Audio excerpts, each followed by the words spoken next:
Hola, soy Sofía Lemus Giraldo y quiero contarles sobre Tunja, capital de Boyacá y ciudad más alta de Colombia.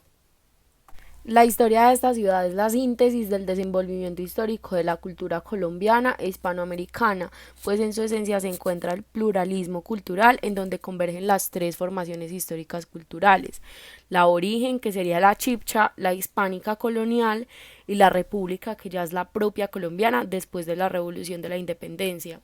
Tunja es un pueblo de esencia mestiza, de aculturación hispano-indígena, en donde sobre una construcción indígena o hunza se construyó un pueblo cultural hispánico o lo que conocemos hoy en día como Tunja, lo cual señala sus raíces históricas. Ha sido un pueblo de espíritu colonial, pero a la vez de dinámica rebeldía criolla y patriótica en la emancipación, un pueblo verdaderamente síntesis de lo que fue la historia nacional.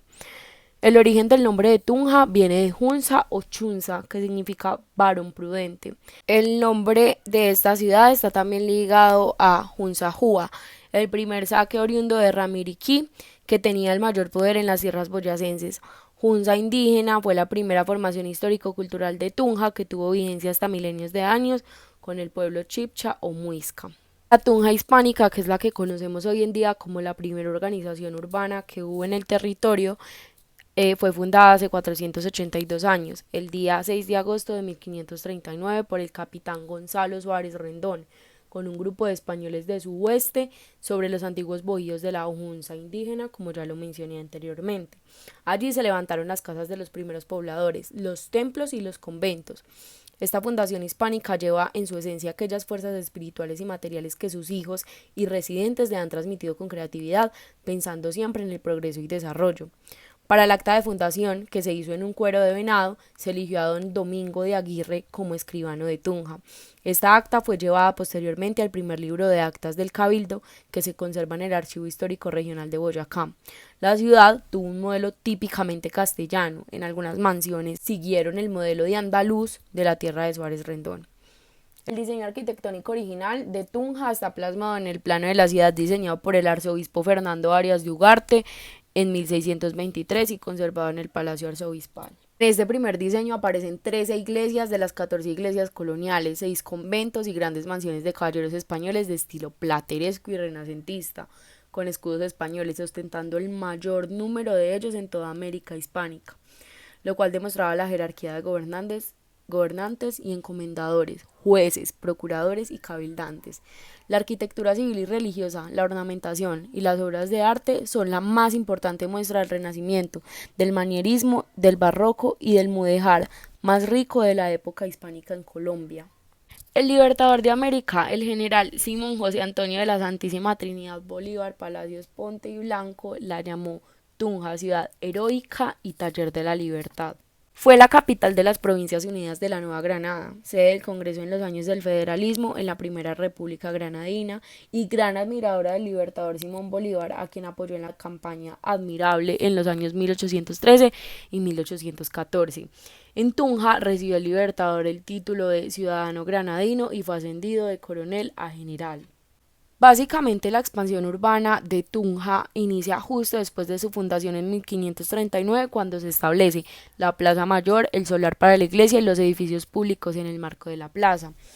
En 1550 se consolida el trazado de la ciudad y en 1611 se fundan, apropian y dividen 77 solares, 70 huertas, 11 estancias y 44 caballerizas.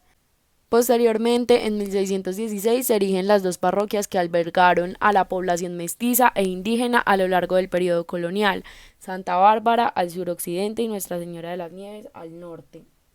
De Tunja en la actualidad podemos decir que los recuerdos de la independencia reflejados en el campo del puente de Boyacá, con el paredón de los mártires y las huellas arquitectónicas y educativas que se manifiestan en los siglos XIX y XX, se encargan de señalar la trascendencia de Tunja en la historia de Colombia como un patrimonio cultural de la humanidad en la vida nacional.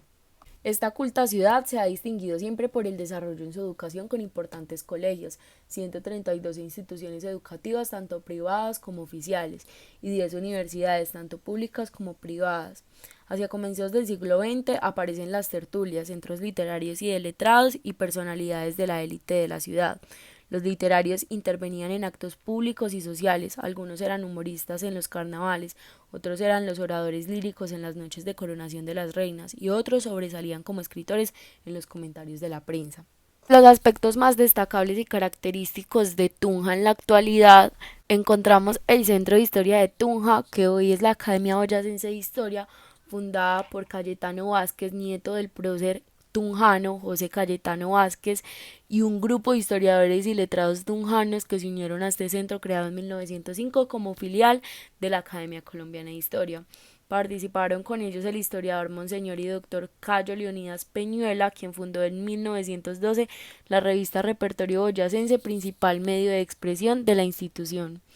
También el Club Boyacá, formado por un grupo de profesionales, intelectuales, comerciantes e industriales que laboraban en la capital boyacense en 1932 y decidieron organizar un club social que desde la época ha sido sede de grandes acontecimientos, entre ellos las famosas fiestas de disfraces que se realizaban con motivo del cumpleaños de la ciudad. Por otro lado, la imprenta y el periodismo, que pasaron a ser un aspecto muy importante en la vida de Tunja en los primeros decenios del siglo XX. En 1910 Tunja llegó a tener 7 imprentas: El Clamor, El Conservador, El Deber, El Surco, La Linterna, El Derecho y El Cruzado. Las polémicas entre conservadores y liberales y entre clericales y laicistas fueron muy frecuentes en Tunja durante la primera mitad del siglo XX. Las fiestas de carácter religioso en Tunja fueron de gran esplendor entre los siglos XIX y XX. La fiesta del Corpus Christi contaba con la participación de los diversos grupos sociales de Tunja. La Semana Santa, por consiguiente, también es uno de los eventos católicos más importantes de Tunja para Colombia y ofrece una de las fiestas religiosas de mayor esplendor y tradición en el país, donde se realizan variedad de eventos culturales, procesiones, exposiciones de arte religioso, retiros espirituales, misas concelebradas con los seminaristas de Tunja. Por último, el Festival Internacional de la Cultura de Boyacá, conocido también por sus siglas FIC, que es uno de los principales eventos culturales internacionales realizado anualmente en Colombia y que reúne a miles de artistas, manejando diversas áreas programáticas en música, teatro, danza, literatura, academia, artes plásticas, cine y audiovisuales. El festival nace en el año de 1973 bajo el nombre de Semana Internacional de la Cultura de Tunja. En 1981 adoptó su nombre actual y con el tiempo ha llegado a convertirse en uno de los eventos más importantes en Latinoamérica. En la actualidad, Tunja cuenta con una población de 180.568 habitantes y un clima promedio de 13 grados centígrados, debido a su altitud de 2.822 metros sobre el nivel del mar. Su vocación, como ya lo mencioné, se debe principalmente a la cultura y a la educación superior. Es considerada una ciudad universitaria. En cuanto a la economía, el desarrollo reciente de la infraestructura y la industria de la construcción contribuyen en gran medida al desarrollo rápido de la ciudad. Y además, Tunja es una de las ciudades, según el DANE, más seguras de Colombia. Tunja, ciudad de tesoros escondidos. Muchas gracias.